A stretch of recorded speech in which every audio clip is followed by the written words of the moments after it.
మీరెందుకు ఇక్కడికి వచ్చారో, వీళ్ళంతా ఏటి మాట్లాడుతున్నారో నాకేటి అర్థం కావట్లేదు. ప్రాణాలతో లేని భానుగారి మీద నానెందుకు కేసు పెడతాను సార్? మరి పోలీసులు అబద్ధం చెప్పారంటున్నావా?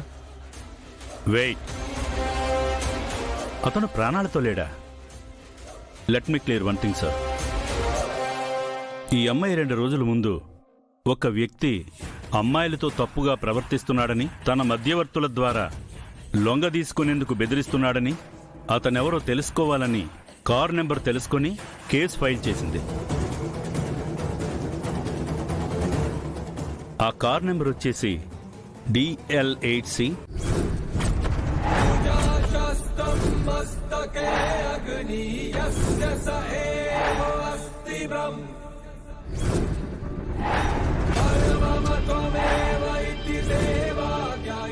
అది భాను అన్నయ్య యూజ్ చేసిన కార్ నంబర్. మేము ఆ కార్ నెంబర్ ట్రేస్ చేస్తే భాను ప్రతాప్ గారి పేరు మీద ఉందని తెలిసింది. ఇన్ఫర్మేషన్లోని అడ్రస్ ద్వారా మేము ఇక్కడికి వచ్చాం సార్.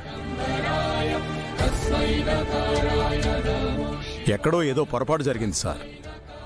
ఆ కారు మా అబ్బాయి యూజ్ చేసిందే, కానీ వాడి లోకంలోనే లేడు. అయితే ఆ కారు వేరే ఎవరైనా యూజ్ చేస్తున్నారా?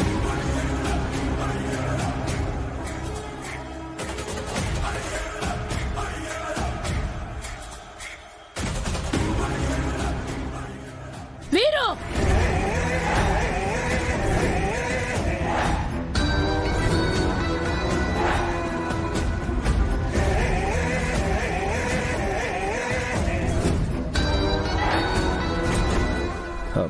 అత్తయ్య, భాను కార్ని ఎవరు వాడుతున్నారు?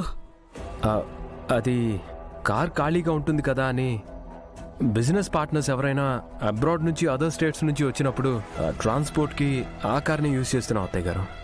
భాను, అసలేం జరిగిందో నువ్వు చెప్పు. అదే అమ్మగారు, కొన్ని రోజుల ముందు నేను దారిలో వెళ్తుంటే ఒక అతను ఎవరో అమ్మాయిని ఇబ్బంది పెడుతూ మా సార్ రమ్మంటున్నారు, ఒప్పుకుంటావా లేదా అని బెదిరించడం నేను చూశాను. వాణ్ణి అడ్డుకుని ఆ అమ్మాయిని కాపాడాను. కారులో ఉన్న వేరే అతను అలా చేయించాడు.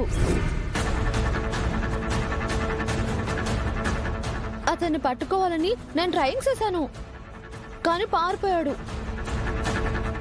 అప్పుడే కార్ నంబరు గుర్తుంచుకున్నాను.